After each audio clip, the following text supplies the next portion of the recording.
Mais libota amen bandimi na nkolo amen babula mina yawe esenge na bino bweba ke mokolo ya vendredi 6 août 2021 mobange na masanjoli esalamaki awa na siège église lobana nzambe ya Mbanza Ngungu avec impact na idéologie. Masanjoli ezalaka mokolo oyo bandimi bayekolaka banzembo selon liturgie ya église lobana nzambe kaka ndenge esengaka. Après avoir yakoyekola banzembo pe ko maîtriser yango, mosakolo titulaire ya siège église ya Mbanza Ngungu exhortaki mukie pona kopesa bandimi ligne éditoriale toujours na cadre toujours ya liturgie pena doctrine l'église lobana nzambe. Na simana yango babengaki l'homme de Dieu secondaire spirituel prophète Kone Paul Dominique en direct à Kinshasa pour appeler li pamboli kaka ndenge ezalaka. Soki ba délégation ya cabinet ya prophète to ba membre ya cellule ya communication ya église lobana nzambe ba l'équipe parti par là kaka ndenge ba lekaka pona kotombola lokumu pe valeur église. L'homme de Dieu apesaki li pamboli lingomba e ikanaki pe tonisamaki na esengo pona kozwa li pamboli ya secondaire spirituel prophète Kone Paul Dominique descendant d'Abraham, d'Isaac et de Jacob, collaborateur direct à Jésus-Christ. Boka ndenge mosakoli alobaki mamukie.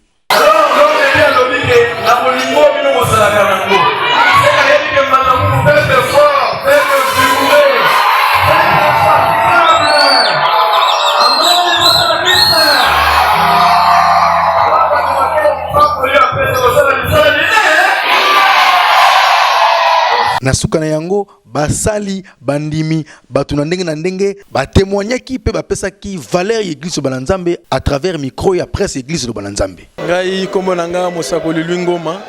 naza cordon ya district ya cataracte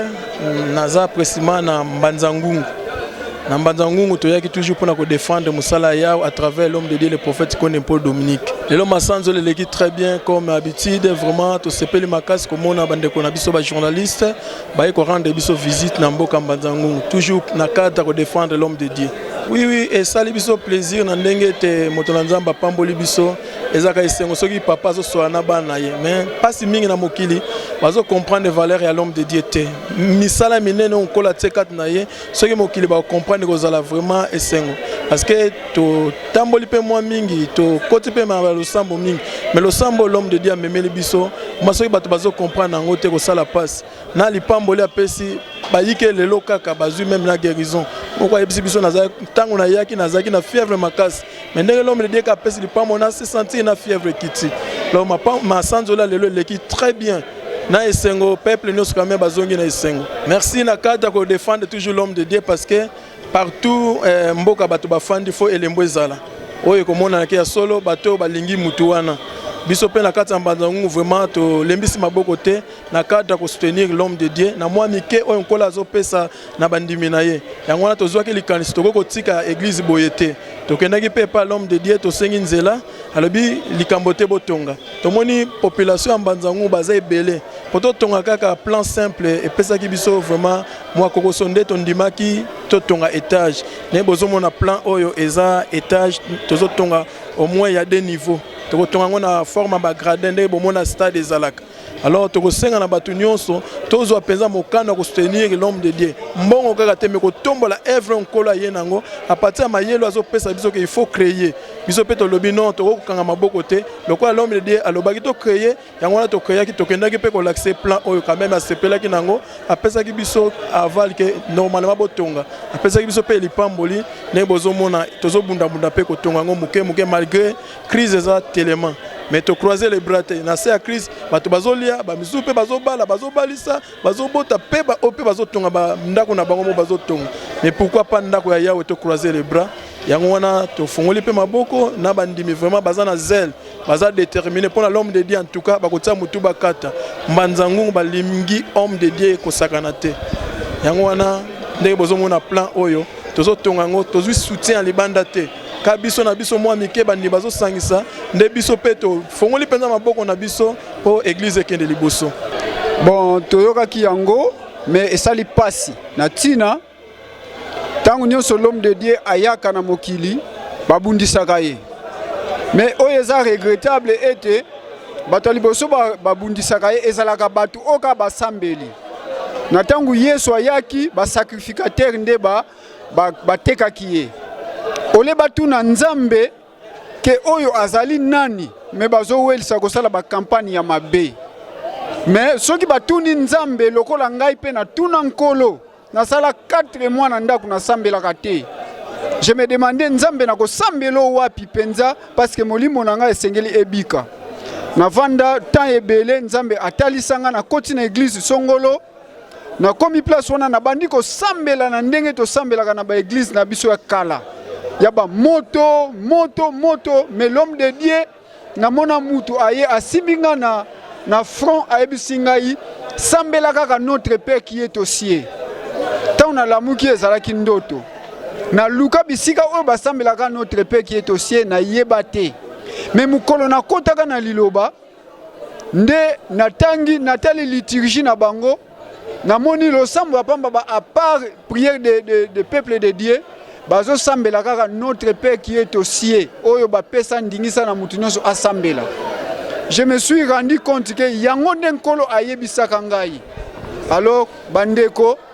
ba total bipai na bipai te message ya l'homme de Dieu et pesama déjà même na Kimbangu. Eza na document bazana ngo balobi Congo ekozala na pasi. Mais koya na tangu moko boye ba parents même bako kima kolakisa bana na bango munoko mboka.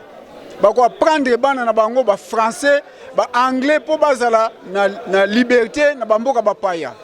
Mais il viendra un moment où Nzambe akotinda messager na ye. Messager wana akoya, son message sera amer. Mais peu après, batu bako intérioriser yango. Tango bako intérioriser yango, nkolo akotinda un roi aux 3 pouvoirs. Roi wana akomeka kozongisa biso na kimia. Yango batu baye bakotala ba signe de temps. Kombo na ngai Motei Giscard Mavambo. Vraiment to sepeli makasi journal lelo parce que ndenge to yambi bandeko ya presse bauti Kinshasa parce que mboka Mbanzangungu ezali mboka ya boyambi makasi. Vraiment elo na koyiko senga na bandeko nyonso ba Olanda biso église lobana nzambe na ba o nyonso bazotelemela ngo bazolekisa tango pamba parce que moumbu na tata o nzamba tindi kati na mokili soko otelemeli ezali lokolo telemeli yao. Bisoba oyo so moni lelo toza vivant, c'est grâce à l'homme de Dieu, le prophète Konde Paul Dominique. Yango na ko interpeller bande ko nyonso o bazolanda biso to tika to cesser to tika l'homme de Dieu avant na kimia parce que biso santé oyo toza nango lelo auparavant tozalaki nango te. Donc ce qui toza bo c'est grâce à l'homme de Dieu, le prophète Konde Paul Dominique. Yango na to senga vraiment esengeli batika l'homme de Dieu avant na kimia pour que a continuer mission na ndenge nzambe apesela ki yango. Amen papa journaliste komo nangai Sasa fils Nazamo Sakoli l'église à Mbanzangungu. Bon, message d'abord to pespino merci la visite bo rendre biso mais message to pesa na mukili mobimbo baza kolanda biso na tango yo eza to senga batika l'homme de Dieu sala musana kimia babiso to temi lelo boye soki lilobate to koza vivante to zana ba maladie ya ndenge na ndenge neti ngai moko personnellement nazana maladie ya hernie na lali agonie na mbete hôpital ba médecin ba boye ko simangai mais na mélagie na lipamboli l'homme de Dieu lelo naza vivant yango to sengi na bandeko nyonso tout ba ma message yo te s'il vous plaît eza nango message ya obligation te mais mayele sala na batu basima message yo poti ya onde ko bikisa biso na kati ya mokili. Amen. Na témoigner pour na monner na nzembo selanga à travers J na belaka rougeole mais rougeole wana est comme ça na niveau na banda ko lobate vraiment na kuma mababa pendant une semaine mais à travers gel loba ba sel ba pesa autorisation na hôpital ba pesa un traitement soutien na kuma ko sela ji ko mela ko pakola nzoto mobimba ko tianga tina misu et les mêmes jours wana na tiaka ji na poko na 23h na comme ko kosola na sanzaka après voir et ko fungama malgré banoko fungama malé mais à travers ji na zolo biko pour ba oba on dit maité vraiment et donc ça la biso passe parce que prophète Azab vraiment prophète moko nzambe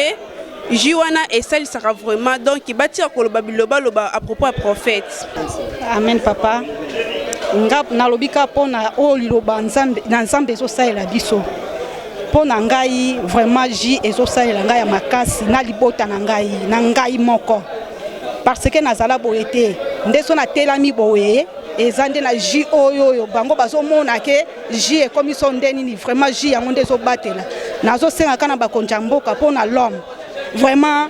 biso nyonso toza pena na pasi pe mawa parce que baza wana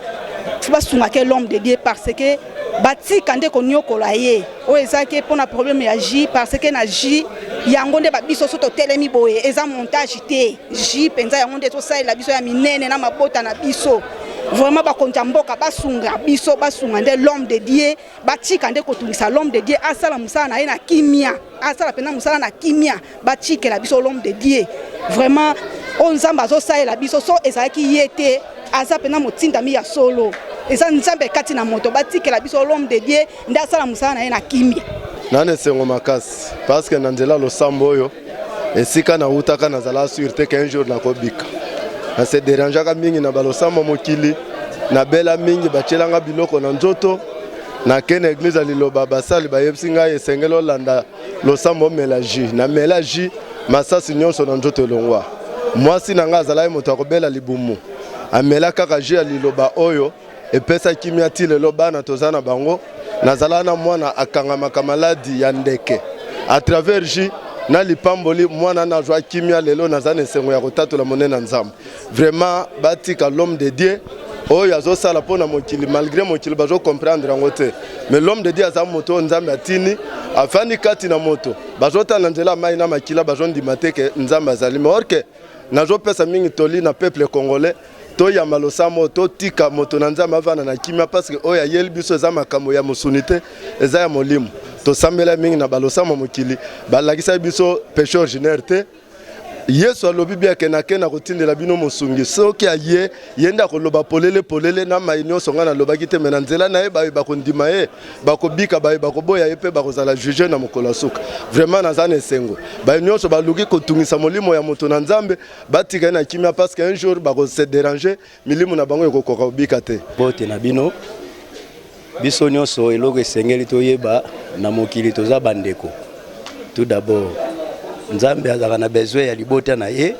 po atambola na bango ye biso tozala na ye pa azala kati na biso mais uta kala ponaka motu moko liloba ndenge ye eza bitumba te eza pe kowela na te